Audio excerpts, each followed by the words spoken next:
हाँ जी बेटा जी, आप तो आपका स्वागत है अपनी एक नई वीडियो में। आज हम करने जा रहे हैं माई मदर एट 66 पोयम, क्लास 12 की फर्स्ट पोयम, जो कि पोइटेस कमला दास जी ने लिखी है।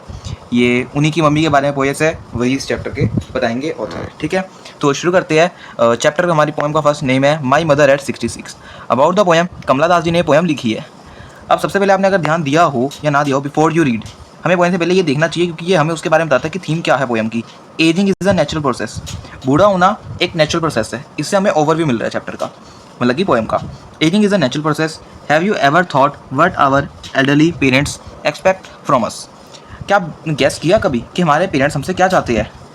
ये बहुत इंपॉर्टेंट है। किसी ने आज तक सोचा नहीं होगा कि हमारे पेरेंट्स बूढ़े तो हो रहे हैं, लेकिन वो हमसे चाहते क्या है। तो बहुत ही इमोशनल चैप्टर है। अपनी इमोशंस को साइड पर रख के चैप्टर में ध्यान देंगे। लाइन टू लाइन रीड करते हैं। Driving from my parents home to Cochin last Friday. इसके अंदर हमारी पोइट्स बता रही है कि जो वो ड्राइविंग कर रहे थे, वो ड्राइविंग कर रहे हैं अपने पेरेंट्स के घर से। इसमें यह बताया जा रहा है कि जो पोइट्स है वो कमला दास जी, वो अपने पेरेंट्स के घर से कोचीन की तरफ जा रहे हो सकता है कोचीन उनका घर मतलब कि जहाँ वो मैरिज हो। ठीक है, तो वो अपने पेरेंट्स के घर से कोचीन को जा रहे हैं लास्ट फ्राइडे को मॉर्निंग में जा रहे हैं, last Friday morning. I saw my mother besides me. वो कहते हैं, अब उन्होंने कहा ड्राइविंग, वो कार में ड्राइविंग कर रहे, ड्राइविंग से मतलब है। तो वो क्या बता रही है कि मैंने अपनी मदर को देखा बिसाइड्स मी, मेरे पीछे मेरे साथ मेरी मदर बैठी हुई थी। ये फोटो अभी की नहीं है, ये फोटो बाद में आ गई जो साइड में इमेज दी हुई है। बिसाइड डोज का मतलब होता है बेटा कि लेटे होना, एक बूढ़ा व्यक्ति लेटा हुआ है, स्लीप कर रहा है। ठीक है, मतलब कि उसका मुंह खुला है, हल्का सा जो झोंका लेते हैं ना, वो झोंका ले रहा है। ओपन माउथ, बल्कि उनका मुंह खुला हुआ है। हर फेस एशन, जो उनका फेस है वो एशन कर चुका है। एशन का मतलब होता है बेटा पेल, लाइक दैट। उन्होंने बताया कि जो उनकी माँ है वो बहुत बूढ़ी हो चुकी है, उनका फेस जो है वो पेल हो चुका है, वो डोज कर रही है, मतलब कि झोंका ले रही है गाड़ी के अंदर, और उनका माउथ ओपन है। ऑफ अ कॉप्स, उन्होंने कॉप्स के साथ कंपेयर किया। कॉप्स का मतलब होता है बेटा डेड बॉडी। उन्होंने अपनी मदर का फेस फर्स्टली डेड बॉडी के साथ कंपेयर किया। इस वर्ड को नोट कीजिएगा, क्योंकि अभी एक और चीज़ के साथ वो कंपेयर करने वाले हैं। तो उन्होंने अभी कॉप्स के साथ कंपेयर किया। एंड रियलाइज विद पेन, उन्होंने ये चीज़, उनका माँ बूढ़ी हो चुकी है, ये हर व्यक्ति को अपनी बहुत ही पेन के साथ रियलाइज़ करना पड़ता है कि अब उनके जो माँ बाप है वो बूढ़े हो चुकी है। That she was an old age she look but soon, वो बता रही है कि वो इतने ओल्ड हो चुके हैं जितना कि आप देख पा रहे हैं, और आगे भी होंगे। पुट दैट थॉट अवे, अगर वो इसको थॉट को साइड पे करना चाहती है, मतलब कि वो सोची जा रही है इसी बारे में कि मेरी माँ बूढ़ी हो चुकी है, तो वो अपने थॉट को, अपने माइंड को डाइवर्ट करना चाहते हैं, जिसलिए looked out at young tree sprinting. Looked out का यहाँ पे मतलब दिया है कि वो गाड़ी के शीशे के बाहर देखती है, क्योंकि वो अपना माइंड डिवाइड करना चाहते हैं अपनी माँ की एजिंग को देखते हुए। तो जब वो गाड़ी के बाहर देखते हैं तो उन्हें दिखती है young trees sprinting. Young trees बेटा, स्प्रिंटिंग का मतलब है कि ट्रीज भाग रही है। जब आप एकदम से गाड़ी के बाहर देखेंगे तो आपको ऐसा लगेगा जो ट्रीज है वो पीछे की तरफ जा रहे हैं, हम बैठे हुए हैं लेकिन ट्रीज भाग रही है, जबकि ऐसा नहीं होता, हम जा रहे होते हैं, ट्रीज वहीं होते हैं। तो उनको ऐसा दिखता है एकदम से यंग ट्रीज भाग रही है, मतलब कि sprinting. The Mary children spilling, बहुत सारे खुशी माहौल चल रहा है, बच्चा हंस कूद रही है। Spilling out of their homes, जिसे पानी जो है वो स्पिल करता है ना, उछलता है, वैसे बच्चे उछल उछल के अपने घर से बाहर जा रही है, वो ये देख रहे हैं नज़ारा बाहर। अब उन्होंने इस लाइन को क्यों कहा है, ये लाइन बहुत ही इंपॉर्टेंट है, क्योंकि वो इससे कंपेयर कर रही है। जो उनकी माँ है वो बूढ़ी हो चुकी है, लेकिन बाहर जो ट्रीज है वो यंग है, उन्होंने यंग वर्ड का यूज़ किया है। जो चिल्ड्रंस है वो भी अभी यंग है, चाइल्डहुड में आपने। और जो उनकी माँ है वो पूरी टायर्ड है, पेल फेस है, लेकिन जो ट्रीज है वो कह रहे भाग रहे हैं, मतलब ट्रीज भी खुश है, बच्चे भी आके मैरी खुश है। ठीक है, इससे वो अपने उसको मदर को कंपेयर कर रहे हैं। But after the airport security check, तो वो एयरपोर्ट पे पहुंच जाते हैं, क्योंकि वो फ्लाइट से जाने वाली है, तो वो एयरपोर्ट पे पहुंच गए। एयरपोर्ट से जब पहुंच गए तो उन्होंने सिक्योरिटी चेक कर लिया, क्योंकि सिक्योरिटी चेक अपने व्यक्ति को करना पड़ता है जिसने जाना हो। स्टैंडिंग अ फ्यू यार्ड्स, तो थोड़ी दूरी पर उसकी मदर खड़ी थे। वो अपनी मदर की ओर देखते हैं।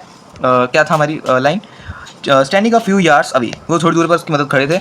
I looked again at her, उन्होंने फिर उसके अपनी मदर की एजिंग के बारे में सोचा कि वो कितने एज हो चुके हैं। उनका जो फेस है वो वैन कर चुका है, पेल हो चुका है। पेल का मतलब कि जब एक व्यक्ति बूढ़ा हो जाता है तो उसका रंग जो है कह लो कि थोड़ा वाइटिश सा या फिर येलोइश सा हो जाता है, खून की कमी के कारण या फिर इसके कारण कि वो एक ऐसे एज ग्रुप में आ चुका है जहाँ पर उसको काम करने की नहीं, वो टायर्ड हो चुका है, उसे प्यार और केयर की जरूरत है, लव एंड केयर की। ये लाइन आप बहुत इंपॉर्टेंट है, आप यूज़ कर सकते हैं आपके क्वेश्चन राइटिंग्स के अंदर। ठीक है, as a late winter's moon, अब उन्होंने अपनी मदर के वही फेस को एज विंटर मून के साथ कंपेयर किया। लेट विंटर्स मून कैसे होता है बेटा, जैसे हमारे लेट विंटर्स में क्या होता है कि धुंध आ जाती है, फोग जब मून के आगे जाती है तो मून जो है वो क्लियर नहीं दिखता, उसकी जो हमारे पास धरती पर रेज आ रही होती है ना, आपने अगर साइंस में पढ़ा हो, तो वो फैल के आती है, क्योंकि वो फैल के आती है ना, इसलिए फिर वो क्लियर नहीं दिखता। तो वैसे ही वो बता रहे हैं कि मेरी मदर का फेस इतना चमकाने वाला, लाइटिश नहीं रहा जितना पहले था। कंपेयर करना चाह रहे हैं, अब ये सेकंड कंपेयर है लेट विंटर्स मून के साथ, उन्होंने सेकंड टाइम कंपेयर किया है। आपको कॉप्स वाला और ये लेट विंटर्स मून वाला दोनों ही बहुत जरूरी है, आपको दोनों अच्छे से याद रखने हैं। मैं आपको एक बार कॉप्स वाला फिर दिखा दूँ, ये देखो कॉप्स यहाँ पे इन्होंने दिया है, ये बहुत जरूरी है। तो आगे चलते हैं। And felt that old familiar एक, वो अपने वही दुख को याद कर रही है। दैट ओल्ड फैमिलियर एक, वो अपने वही दुख को याद करे, एक का मतलब होता है पेन, कि वो अपने वही पेन को याद कर रही है जो उन्हें चाइल्डहुड फियर्स था। हमें अपने बचपन के अंदर एक फियर रहता है कि आज हमारे पास माँ है तो वो कभी हमसे सेपरेट ना हो जाए। अगर हम सेपरेट हो गई वो हमसे, तो हम क्या करेंगे? अगर इन केस कुछ भी हो जाता है, वो हमसे दूर हो जाता है, तो हम क्या करेंगे? ये एक फियर हर चाइल्डहुड में एक बच्चे के पास रहता है। तो आज वो वही फियर को महसूस कर पा रहे थे।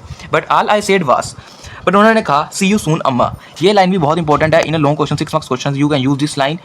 सी यू सून अम्मा का कहने का मतलब था कि अम्मा को, जिनको नहीं पता, अम्मा मदर को कहते हैं, अपनी मम्मी को वो कह रही है, मॉम को कह रही है, माँ को कह रही है, माता को कह रही है कि भाई अब मतलब कि मैं जा रही हूँ, सी यू सून, मैं तुम्हें जल्दी ही मिलूंगी अम्मा। ठीक है। And I did was smile and smile and smile. अब स्माइल स्माइल से वो वही बता रही है कि स्माइल स्माइल स्माइल, उन्होंने स्माइल देकर इस बात को, अपने दुख को अपनी मदर से छिपा लिया। इसके बाद आपको दो ये मीनिंग्स दिए हुए हैं, sprinting short, fast race, running. जैसे कि बताया पेड़ भाग रहे थे, वैन का मतलब कलरलेस होता है, जैसे कि पेल दिया ही हुआ है। ठीक है। आपको ये पेल, वैन और एक ऐश वर्ड आया था पहले, अगर मैं आपको दिखाऊं ऐश वर्ड, ये रहा एशन वर्ड। ये एशन वर्ड, ये ऐसे वर्ड याद रखने हैं, ये आपको भी क्वेश्चन आंसर्स में यूज़ करने में मदद करेंगे। तो मैं ये वीडियो सेपरेट डालने वाला हूँ, और इसके बाद एक और वीडियो डालूंगा जिसके अंदर हम समरी डिस्कस करेंगे और की पॉइंट्स समरी, और क्या डिस्कस करेंगे, हम पॉइंटेड डिवाइस डिस्कस कर लेंगे। ठीक है, ये सब कुछ डिस्कस होगा। तो आपका थैंक यू, अगली वीडियो को भी ऐसे ही प्यार देना। आपका बहुत बहुत थैंक यू।